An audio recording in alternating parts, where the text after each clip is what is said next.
आज के इस वीडियो में हम आपको बताने वाले हैं क्लास 10th बिहार बोर्ड का हिंदी बुक का यह काव्यखंड का छठा चैप्टर जिसका नाम है जनतंत्र का जन्म। गोधुली भाग 2 10th क्लास का है। अगर आप बिहार बोर्ड में तैयारी कर रहे हैं तो आप लास्ट तक देखिए। इस वीडियो में हम आपको इस कविता का पूरा हिंदी अर्थ समझाने वाले हैं, फिर इसका प्रश्नोत्तर बताएंगे। अंत तक बने रहिएगा तो कोई वीडियो देखना नहीं पड़ेगा। लाइक करके सब्सक्राइब कर लीजिए।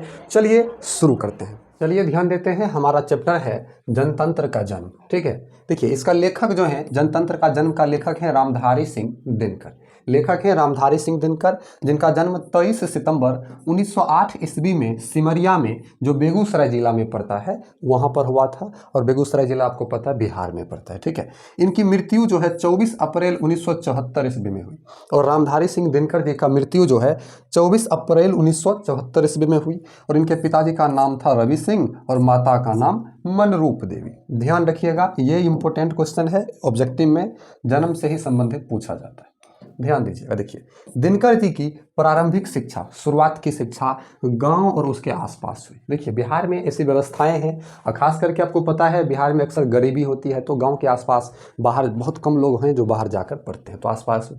1928 ईस्वी में मोकामा घाट रेलवे हाई स्कूल से मैट्रिक और 1932 ईस्वी में पटना कॉलेज से इतिहास में BA ऑनर्स किया। अब देखिए, मोकामा बेगूसराय के आसपास ही पड़ता है, तो वहीं पर नाम है मोकामा घाट रेलवे हाई स्कूल से मैट्रिक और 1932 ईस्वी में पटना कॉलेज से इतिहास में BA ऑनर्स किया। ठीक है, ये बिहार विश्वविद्यालय में हिंदी के प्रोफेसर, बिहार विश्वविद्यालय में हिंदी के प्रोफेसर एवं भागलपुर विश्वविद्यालय में कुलपति रहे थे। जो विश्वविद्यालय होता है तो उसमें मुख्य व्यक्ति जो होते हैं कुलपति ही होते हैं। ठीक है, अब देखिए आगे इनकी प्रमुख रचनाओं के बारे में हम लोग जानेंगे। ठीक है, इनकी प्रमुख रचनाएं मुख्य रूप से जो भी है, ध्यान रखिएगा, रचना से भी पूछा जाता है। जैसे प्रणभंग, रेणुका, हुंकार, रसवंती और कुरुक्षेत्र, ये दो पूछा गया था। देखिए ये दोनों इन्हीं की रचना है। रसीम रथी, नील कुसुम, उर्वशी रसीम रथी सब पूछा जाता है। हारे को हरिनामा, अर्धनारीश्वर, संस्कृति के 4 अध्याय, शुद्ध कविता की खोज आदि। कविता जो हम अभी पढ़ने वाले हैं उसका परिचय देखिए। प्रस्तुत कविता में जनतंत्र के उदय के बारे में, जो जनतंत्र, जनता के तंत्र, जाल, शासन के बारे में दिया गया, बताया गया। जनतंत्र के राजनीतिक और ऐतिहासिक मतलब अभिप्राय को कविता में उजागर करते हुए कवि यहाँ एक नवीन नए भारत का कल्पना करता है। जिस समय भारत गुलाम था उस समय की इनकी रचना एक नए भारत। आपको पता है अभी जो हमारा देश है, इस देश को नए रूप में अगर आप कल्पना करते हैं तो ये एक बड़ी बात है। तो उस समय एक नए भारत की कवि कल्पना किए, और जिसमें जनता ही स्वयं सिंहासन पर आरूढ़ होने को है। और ऐसी भारत की कल्पना कवि करते थे कि उस भारत में जनता खुद सिंहासन पर बैठे। ठीक है, जनता खुद अपने सिंहासन पर बैठे, ना कि कोई राजा। देखिए अब समझिए, ये खुद अपने आप में एक हिंदी अर्थ है। ये आप इसको हिंदी अर्थ आपको नहीं करना पड़ेगा, ये हिंदी अर्थ ही है। कैसे, ध्यान दीजिए। सदियों की ठंडी बुझी राख सुगबुगा उठी, मिट्टी सोने का ताज पहन इठलाती है। समझिए, इठलाने का मतलब जैसे आप अपनी भाषा में कहते हैं नितराना। ठीक है, मचलना, खुशी से झूमना। ठीक है, तो सदियों मतलब सहर्ष वर्षों, 100 वर्षों। अब आपको पता है भारत 1600 ईस्वी के आसपास गुलाम हुआ था, लगभग 250-300 वर्ष गुलाम रहा। ठीक है, तो सदियों की जो बहुत साल, 100 साल से भी अधिक दिनों की जो राख थी, जैसे आग जलाते हैं तो राख होता है ना, जलने के बाद खत्म होता है, वो राख, बुझी हुई ठंडी राख सुगबुगा उठी, अब उसमें आग पकड़ लिया, वो सुगबुगा रहा है। ठीक है, धड़कने को।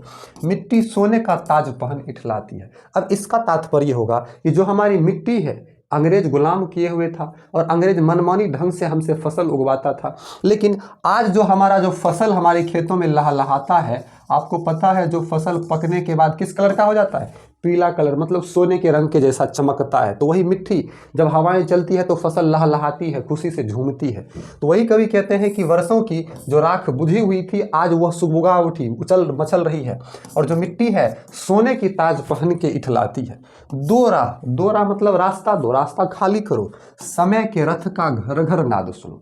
समय, ये जो समय का जो रथ है, इसके पहिया का जो घर घर नाद, आवाज जो है उसकी सुनो, समय की पथ का। सिंहासन खाली करो कि जनता आती है। और ये राजा से कहता है, अंग्रेज से कहता है, कभी कहते हैं कि सिंहासन को अब खाली करो, अब जनता आ रही है इस सिंहासन पर आरूढ़ होने, जनता इस सिंहासन पर बैठने आ रही है। ठीक है, ध्यान दीजिएगा। ठीक है, अब कभी कहते हैं जनता कवि कहते हैं जनता हाँ मिट्टी की अबोध मूरतें वही, जारे पाले की कसक सदा सहने वाली। अब कवि कहते हैं कि हाँ वही जनता जो मिट्टी की अबोध मूरतें हैं। मिट्टी की अबोध मूरतें का मतलब हुआ कि वही जनता जिस पर अत्याचार करता था तुम अंग्रेज लोग, तो वह जनता चुपचाप सह लेती थी। एकदम मिट्टी की मूर्ति की तरह वह खड़ा रह करके सारे कष्ट दुखों को सहते थे।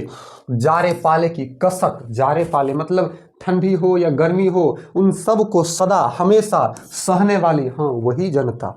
अच्छा आप बताइए, मिट्टी का कोई मूर्ति है, उसको ठंडा लगेगा या उसको गर्मी लगेगा, उसको चोट लगेगा, उसको दुख होगा, कुछ नहीं एहसास होगा। तो भारत की जनता का वही हाल था जब भारत को अंग्रेजों ने गुलाम बनाए हुए था। ठीक है, जब अंग अंग में लगे सांप हो चूस रहे, तब भी ना कभी मुंह खोल दर्द कहने वाली। भारत जो अंग्रेजों के गुलामी में था उस समय जनता की ये हालत था कि ठंड के कारण उसके अंग अंग को मानो सांप चूस रहा है। जब आपको खूब ठंड लगेगा कि हमारा खून चूस रहे सांप, ठीक है, सांप वो चूस रहे, और तब भी वो कष्ट होता था, जो वो दुख होता था, उस दुख को, उस दर्द को किसी को बताता नहीं था, क्योंकि डर था कि कोई सुनने वाला तो पहले है नहीं, कहीं अंग्रेज सुना तो और लूटेगा और दर्द देगा और कष्ट देगा। क्योंकि आपको पता है अंग्रेज या कोई भी शासक जो होता है वो डर की खेती करते हैं। डर की खेती का तात्पर्य हुआ कि लोगों को डराता है तभी वह शासन करता है। जनता हाँ लंबी बड़ी जीभ की वही कसम, जनता सचमुच ही बड़ी वेदना सहती है। हाँ लंबी बड़ी जीभ की वही कसम, वही जनता जो कसम खाती थी, वही जनता जो बहुत वेदना सहती है। आपको पता है जनता बहुत कष्ट सहती है। जैसे कि अंग्रेज के गुलाम में भारत रहा, उससे पहले कई प्रकार के हिंदू हो मुस्लिम हो अनेक राजा शासन किए, और कोई भी धर्म या कोई भी जाति का जो राजा था वो सिर्फ अपना देखता था, ना कि जनता को। ठीक है, तो जनता उसमें सही। उसके बाद अंग्रेज के शासन में अब हमारा लोकतंत्र आया है, और अभी भी जनता ही सहती है। जो नेता अपने आप को राजनेता कहते हैं वो मजे में रहते हैं। ठीक है, सो ठीक, मगर आखिर इस पर जनमत क्या है? और सब तो ठीक है, लेकिन ये जो वेदना सहने वाली जनता है, इस पर लोगों का क्या मत है, क्या विचार है प्रश्न गूढ़, जनता इस पर क्या कहती है। ये जो लोकतंत्र शब्द है, ये शब्द, ये प्रश्न, ये क्वेश्चन गूढ़, गहरा है, गाढ़ा है, ठीक है, लेकिन इस पर ये जनता क्या कहती है, ठीक है, ये जनता इस पर क्या कहती है, आगे समझिएगा। आगे क्या बोल रहे हैं कभी, मानो जनता हो फूल जिसे एहसास में। अच्छा, हम फूल कितना सुंदर रहता है, हम उसको ऐसे तोड़ लेते हैं, तो बताइए उसको एहसास होता है, ये हमको पता चलता है? नहीं चलता है। तो वही कहते हैं कि जनता मानो वह फूल है जिसको कोई एहसास ही नहीं है, जब चाहो तभी उतार सजा लो दोनों में। मतलब कोई फूल है, जब चाहो उसको तोड़ लो, जब चाहो कहीं पर सजा दो, कि उसका कोई एहसास ही नहीं है, जनता को कोई एहसास ही नहीं है। अथवा कोई दूध मुही जिसे बहलाने के जंतर मंतर सीमित हो चार खिलौने में। या जनता कोई दूध मुही बच्चा है, दूध मुही बच्चा जो दूध पीने वाला बच्चा होता है, हम उसको बहलाने के लिए जंतर मंतर जादू टोना भूत पिचास का नाम लेकर उसको डरा देते हैं। तो वही जनता कोई दूध मुही बच्चा है जिसको बहलाने के लिए आप जंतर मंतर या 3-4 को खिलौना देकर सीमित रख लीजिए, वो जनता है? नहीं। आगे देखिए, कवि कह रहे हैं क्या कि लेकिन होता भूडोल बवंडर उठते। यह पहले वाला भारत नहीं रहा, यहाँ पर धरती डोल जाता है, बवंडर उठने लगती है, जनता तब कोपाकुल हो भ्रिकुटी चढ़ाती। जब जनता को गुस्सा आता है, जब उसकी भुएं चढ़ती है, तो धरती हिलने लगता है, बवंडर उठती है। इसका मतलब यह नहीं कि सच में हिलने लगता है या बवंडर नहीं, मतलब राजा का हालत खराब, शासक का हालत खराब हो जाता है जब जनता मैदान में खड़ा हो जाता है। ठीक है, दोहरा समय के रथ का घर घर नाद सुनो, सिंहासन खाली करो की जनता आती है। आपको पता है जब जनता एक साथ सड़क पर निकल जाती है तो बड़े बड़े नेताओं की गिली हो जाती है, सभी का हालत खराब हो जाता है, क्योंकि जनता में उतना क्षमता है कि उठाकर किसी को फेंक देता है और किसी को उठाकर सिंहासन पर बैठा देता है। ठीक है, तो वही कहते हैं सिंहासन को खाली करो कि जनता आती है। चलिए आगे बढ़िए। हुंकारों से महलों की नींव उखड़ जाती है। अब जनता जब हुंकार भरती है एक बार, तो बड़े बड़े महल का जड़ से उखाड़ कर उसको फेंक देते हैं, बड़े बड़े शासक को खत्म कर देते हैं। सांसों के बल से ताज हवा में उड़ता है, और जनता जब सांस लेती है तो वो जो मुकुट होता है जो राजा अपने सिर पर रखता है, उस सांस के हवा से वह ताज हवा में उड़ते रहता है। जनता में इतनी क्षमता होती है। जनता की रोके राह समय में ताव का, समझिएगा इसका मतलब, जनता की रास्ता रोके, जनता की रास्ता रोके, समय में भी उतना गर्मी नहीं है, उतना ताव नहीं है, उतना क्षमता नहीं है। ठीक है, जिधर चाहती काल उधर ही मुड़ता है। जनता जिधर चाहती है, काल हम यहाँ पर समय को कहते हैं। ठीक है, तो जिधर चाहती है समय उधर ही चल पड़ता है, समय अपना रास्ता उधर ही मोड़ लेता है। चलिए, अब्दों शताब्दियों सहस्त्रवद का अंधकार, बिता गवाक्ष अंबर के दहके जाते हैं। अब्दों शताब्दियों मतलब कहते हैं 100 साल से अंग्रेज आज़ाद करने था। सहस्त्र का अंधकार, बहुत पहले, बहुत वर्षों पहले का जो अंधकार छाया हुआ था वो बिता गवाक्ष अंबर के दहके जाते हैं। ये जो अंबर है, आसमान है, यहाँ पर ये आग दहक जाती है। ठीक है, यहाँ पर यह आग दहकते रहती है। यह और नहीं कोई जनता के स्वप्न अजय चिरते तिमिर का वक्ष उमड़ते आते। और यह और कोई नहीं है, जनता का स्वप्न है, जनता का स्वप्न अजय है, जिसको कोई हरा ही नहीं सकता। ये चीरते, अंधेरा को चीरते हुए ये उमड़ते हुए आगे बढ़ते जाते हैं जनता। ठीक है, सबसे विराट जनतंत्र जगत का आप पहुंचा, सबसे विराट जनतंत्र जगत का आप पहुंचा। 33 कोटि हित सिंहासन तैयार करो, अभिषेक आज राजा का नहीं प्रजा का है, 33 कोटि जनता के सिर पर मुकुट धरो। जिस समय भारत गुलाम था उस समय 33 करोड़ की जनसंख्या थी, तो वही बोलता है सबसे विराट जनतंत्र। और इतनी जनसंख्या दुनिया के कुछ मतलब नहीं थी देशों में, तो ये विराट यहाँ पर नाम लिया गया है। बहुत बड़ा जनतंत्र जहाँ पर बहुत ज़्यादा जनता है। ठीक है, वो समय आप पहुँचा है। 33 करोड़ जनता के लिए सिंहासन खाली करो, 33 करोड़ सिंहासन लगाओ, अभिषेक आज राजा का नहीं प्रजा का होगा। पहले राजा का अभिषेक होता था, उसके सिर पर मुकुट रखा जाता था, तब जाके राजा बनता था, परंतु आज अभिषेक राजा का नहीं बल्कि प्रजा का होगा। ठीक है, सभी प्रजा राजा होंगे और 33 करोड़ जनता के सिर पर मुकुट धरो। 33 करोड़ के, आपको पता है आज हम लोग चुनते हैं किसी को, तो हम खुद चुनते हैं किसी को वोट डालकर, तो सोचिए हम चुनते हैं, हमारे अंदर क्षमता है, हमारे पास इतना पावर दिया गया है, हम हासिल किए हैं, तो इतना पावर है जनता। आरती लिए तुम किसे ढूंढता है मूर्ख। अब कहता है आपको कि तुम मूर्ख आदमी आरती लेकर किसे ढूंढ रहे हो। मंदिरों राज प्रसादों में, तहखानों में, मतलब मंदिर में जाकर आरती लेकर, तहखाने में, राज दरबार में, तुम किसको ढूंढ रहे हो आरती लेकर, किसको। देवता कहीं सड़कों पर गिट्टी तोड़ रहे, देवता मिलेंगे खेतों में खलिहानों में। तुम जो आरती लेकर मंदिर में, तहखाने में, राज दरबार में जो ढूंढ रहे हो देवता को, वहां देवता थोड़ी मिलेंगे। देवता मिलेंगे तुमको सड़क पर गिट्टी तोड़ रहे, देवता मिलेंगे खेतों में खलिहानों में। अच्छा आप बताइए, जिस देवता को हम मंदिर में ढूंढते हैं वो सामने आकर आपको क्या दिया है। आप हमारे मन में जो है वो अलग चीज़ें हैं, मांग है, जो भी चीज़ें लोगों का मान्यता है, लेकिन सच का देवता कौन है। वास्तविक देवता वही ना जो सड़क पर गिट्टी तोड़कर मेहनत से सड़क बनाते हैं और सुरक्षित चलते हैं। अच्छी सड़क नहीं होगा, एक्सीडेंट करके निपट जाइएगा। देवता खेतों में, खलिहानों में फसल उगाते हैं। अगर फसल नहीं उगाएगा तो आप खाइएगा क्या। मंदिर में बैठकर भजन करिए, भगवान आपको दे देंगे, उपजा कर दे देंगे। भगवान भी तो यही कहते हैं कि हाथ दिया हूँ कर्म करो, कर्म करो और अपने। तो वही जनता आपको कहाँ मिलेंगे, खेतों में, खलिहानों में। ठीक है, जनता आपको खेत और देवता आपको खेत और खलिहान में मिलेंगे। फावरे और हल राजदंड बनने को है, धूसरता सोने में सिंगार सजाती है। अब कहता फावरे मतलब कुदाल और हल, आज राजदंड, राजा का जो दंड रहता है राजदंड, वही बनने को है। आज ये मिट्टी जो है, मिट्टी जो स्वर्णिम कलर का मिट्टी है, सोने का श्रृंगार सजाती है। लोग राजा श्रृंगार करके तब तैयार होता था, लेकिन ये जो जनता है, ये जनता मिट्टी से, ये धूल से अपना श्रृंगार सजाती है। दो रास्ता खाली करो, समय के रथ का आवाज़ सुनो, सिंहासन खाली करो कि जनता आती है, सिंहासन खाली करो कि जनता आती है। ठीक है, तो आपका, चलिए अब प्रश्न उत्तर पर चलते हैं। ठीक है, चलिए दीजिए इसके प्रश्न उत्तर पर। कवि की दृष्टि में समय के रथ का घर घर नाद क्या है, स्पष्ट करें। ठीक है, घर घर नाद क्या है, स्पष्ट करें। देखिए, कवि स्वाधीन भारत की प्रकाष्ठा को मजबूत बनाना चाहता है, आज़ाद भारत की प्रतिष्ठा को। बदलते समय में भारत का स्वरूप भी बदल रहा है, भारत का रूप भी बदल रहा है। आज राजा नहीं प्रजा, जनता सिंहासन पर आरूढ़ हो रही है, बैठ रही है। आसीम वेदना सहने वाली जनता, बहुत ज़्यादा कष्ट सहने वाली जनता आज जयघोष कर रही है, जय जयकारा लगा रही है।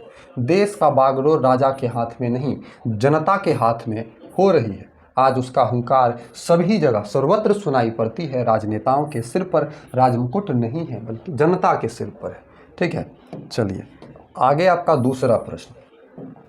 कविता के आरंभ में कवि भारतीय जनता का वर्णन किस रूप में करता है। उत्तर होगा, वर्षों की पराधीनता की बेड़ी को तोड़कर आज जनता जयघोष करती है, ठीक है, जय जयकारा लगाती है। वह हुंकार भरती हुई सिंहासन खाली करने को कहती है। मूर्तिमान रहने वाली जनता, जो मूर्ति के समान रहने वाली जनता, आज मुंह खोल चुकी है। पैरों के तले रौंदी जाने वाली जनता, जारे पाले की कसक सहने वाली, आज अपनी वेदना को सुना रही है, कष्टों को सुना रही है। पराधीन भारत में, दूसरे के अधीन भारत में जनता त्रस्त थी, मुंह बंद रखने के लिए विवश थी, किंतु आज हुंकार भर रही है, ठीक है। देखिए चौथा प्रश्न आपका, कवि के अनुसार किन लोगों की दृष्टि में जनता फूल या दूध मुंही बच्ची की तरह है और क्यों? कवि क्या कहकर उनका प्रतिवाद करता है, ठीक है। देखिए, सिंहासन पर आरूढ़ रहने वाले राजनेताओं की दृष्टि में जनता फूल या दूध मुंही बच्ची की तरह है, मतलब जो बच्चा दूध पीता है। रोती हुई दूध मुंही बच्ची को शांत रखने के लिए उसके सामने खिलौने रख दी जाती है। उसी प्रकार रोती हुई जनता को खुश करने के लिए कुछ प्रलोभन दे दिए जाते हैं। कवि यहाँ कहना चाहता है कि जनता जब क्रोध से आकुल हो जाती है तब सिंहासन की बात कौन कहे, धरती भी कांप उठती, धरती भी कांप उठती है। सिंहासन खाली कराकर एक नए प्रतिनिधि को बिठा देती है। देश का बागडोर प्रतिनिधि में नहीं, जनता के हाथ में। सही बात है, जनता के हाथ में है। बस अक्सर लोग ईमानदार रहे तब कवि जनता के स्वज की किस तरह चित्र खींचता है। अब देखिए स्वप्न की, स्वप्न यहाँ पर होगा, कवि जनता के स्वप्न की किस तरह की चित्र खींचती है, इंपॉर्टेंट है। देखिए, स्वाधीन भारत की नींव जनता है, मतलब पिलर जो होता है जनता है। गणतंत्र जनतंत्र पर निर्भर है, गणतंत्र जनता पर निर्भर है। जनता का स्वप्न अजय है, इसको कोई नहीं जीत सकता। सालों सदियों अंधकार युग में रहने वाली जनता आज प्रकाश युग में जी रही है। वर्षों से स्वप्न को संजोए रखने वाली जनता निर्भय होकर एक नए युग का शुरू उक्त कर रही है। आज अंधकार युग का अंत हो चुका है, विश्व का विशाल जनतंत्र उदय हुआ है। अभिषेक राजा का नहीं, प्रजा का होने वाला है। पहले राजा का अभिषेक होता था, तब राजा बनते थे, लेकिन आज प्रजा का अभिषेक होने वाला है। विराट जनतंत्र का स्वरूप क्या है? कवि किनके सिर पर मुकुट धरने की बात करता है और क्यों? देखिए, भारत विश्व का विशाल गणतंत्रात्मक देश है, सबसे बड़ा गणतंत्र देश है। यहाँ देश का बागडोर राजनेताओं को न देकर जनता को दिया गया है। जनता ही सर्वोपरि है, सबसे उच्च है। अपने मनपसंद प्रतिनिधि को ही सिंहासन पर आरूढ़ कराती है, बैठाती है। कभी जनता के सिर पर मुकुट धरने की बात करता है, जनता के सिर पर मुकुट धरने की बात कहता है। कवि का मत है कि गणतंत्र भारत का स्वरूप जनता के अनुरूप हो, मतलब जनता के अनुसार हो। जनता को पक्ष को लेकर ही, जनता के पक्ष को लेकर ही देश की रूपरेखा तैयार की जाए, मतलब जनता के अनुसार ही देश की व्यवस्था की जाए, जैसा जनता चाहते हैं और जनता के लिए जो इम्पोर्टेंट। मनमानी करने वाले राजनेताओं को सिंहासन से उतार कर नए राजनेता को जनता ही आरूढ़ करती है, मतलब सिंहासन पर बिठाती है। पांचवा प्रश्न है, कवि की दृष्टि में आज के देवता कौन हैं और वे कहाँ मिलेंगे? ये सबसे ज़्यादा इम्पोर्टेंट है, ये आता ही है अक्सर। कवि की दृष्टि में आज के देवता कठोर परिश्रम करने वाले मजदूर और कृषक हैं। वे पत्थर तोड़ते हुए या खेत खलिहानों में काम करते हुए मिलेंगे। भारत की आत्मा गाँव में बसती है। किसान ही भारत के मेरुदंड हैं, ठीक है। माफ, जेठ की दोपहरी हो या ठंडा की सर्दी या फिर मूसलाधार वर्षा, सभी में वे बिना थके हुए खेत खलिहानों में डटे हुए मिलते हैं। कौन? जनता। आपका छठा क्वेश्चन है, कविता का मूल भाव क्या है? संक्षेप में स्पष्ट कर। देखिए, कविता का मूल भाव, प्रस्तुत कविता में स्वाधीनता भारत का सजीवात्मक चित्र किया गया, सजीव का चित्र। सदियों बाद जनतंत्र का उदय हुआ है। पराधीन भारत की स्थिति अत्यंत दयनीय थी। चारों तरफ शोषण, कुशलकर, अत्याचार आदि का साम्राज्य था। भारतवासी मुंह बंद कर सब कुछ सहने के लिए विवश थे। पराधीनता की बेड़ी से मुक्त होते ही भारतीय जनता सुख से अभिप्रेत हो गई। सुख से जनता सिंहासन पर आरूढ़ होने के लिए आतुर हो गई। मिट्टी की मूर्तिमान रहने वाली जनता मुंह खोलने लगी है।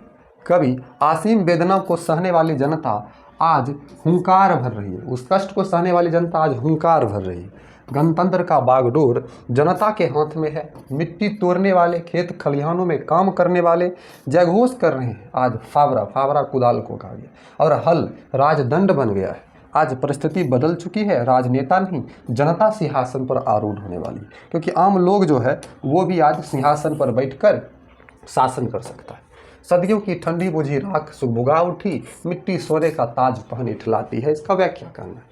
तो प्रस्तुत पंक्तियां रामधारी सिंह दिनकर द्वारा रचित जनतंत्र का जन्म शीर्षक कविता से संकलित है।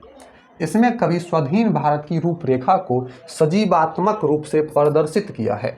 कवि की अभिव्यक्ति है कि स्वाधीनता मिलते ही, आज़ादी मिलते ही भारत में जनतंत्र का उदय हो गया है। बुझी हुई राख धीरे धीरे सुलगने लगी है। सोने का ताज पहनकर भारत आज इठला रहा है। वर्षों से त्रस्त जनता हुंकार भर रही है। ठीक है, आपका ख नंबर प्रश्न है और लास्ट प्रश्न है। ठीक है, ध्यान दीजिए। हुंकारों से महलों की नींव उखड़ जाती है। ठीक है, सांसों के बल से ताज हवा में उड़ता है, जनता की रोके राह समय में ताव कहाँ, वह जिधर चाहती है काल उधर ही मुड़ता है। देखिए, प्रस्तुत पंक्तियाँ उत्तर छायावाद के प्रखर कवि रामधारी सिंह दिनकर द्वारा रचित जनतंत्र का जन्म शीर्षक कविता से संकलित है। पराधीन भारत की दयनीय स्थिति को देखकर कवि का हृदय विचलित हो उठा है। स्वाधीनता मिलते ही उसका मुखमंडल दीप्त हो उठा है, मतलब चमक उठा है। ठीक है, जनता की हुंकार प्रबल स्ट्रॉन्ग वेग से उठती है। सिंहासन की बात कौन कहे, धरती भी कांप उठती है। किसके? जनता की हत्याओं से। उसके सांसों से ताप हवा में उठने लगती है। जनता की रुख जिधर उठती है उधर ही समय अपना मुख कर देता है। वस्तुतः यहाँ कवि कहना चाहता है कि जनता ही सर्वोपरि है, वह जिसे चाहती है उससे राज सिंहासन पर आरूढ़ करती है, बैठाती है। तो इस वीडियो में हमने आपको ये जो चैप्टर है आपका 6 नंबर जनतंत्र का जन्म, इसका हिंदी अर्थ और इसका प्रश्न उत्तर बताया। वीडियो को लाइक करके आप हमारे इस यूट्यूब चैनल को सब्सक्राइब कर लीजिए, यहाँ बटन दबा करके। ठीक है, और प्लेलिस्ट चेक कीजिए, जो भी आपकी ज़रूरी का वीडियो है उसे ज़रूर देखिए। धन्यवाद, मिलते हैं अगले वीडियो में।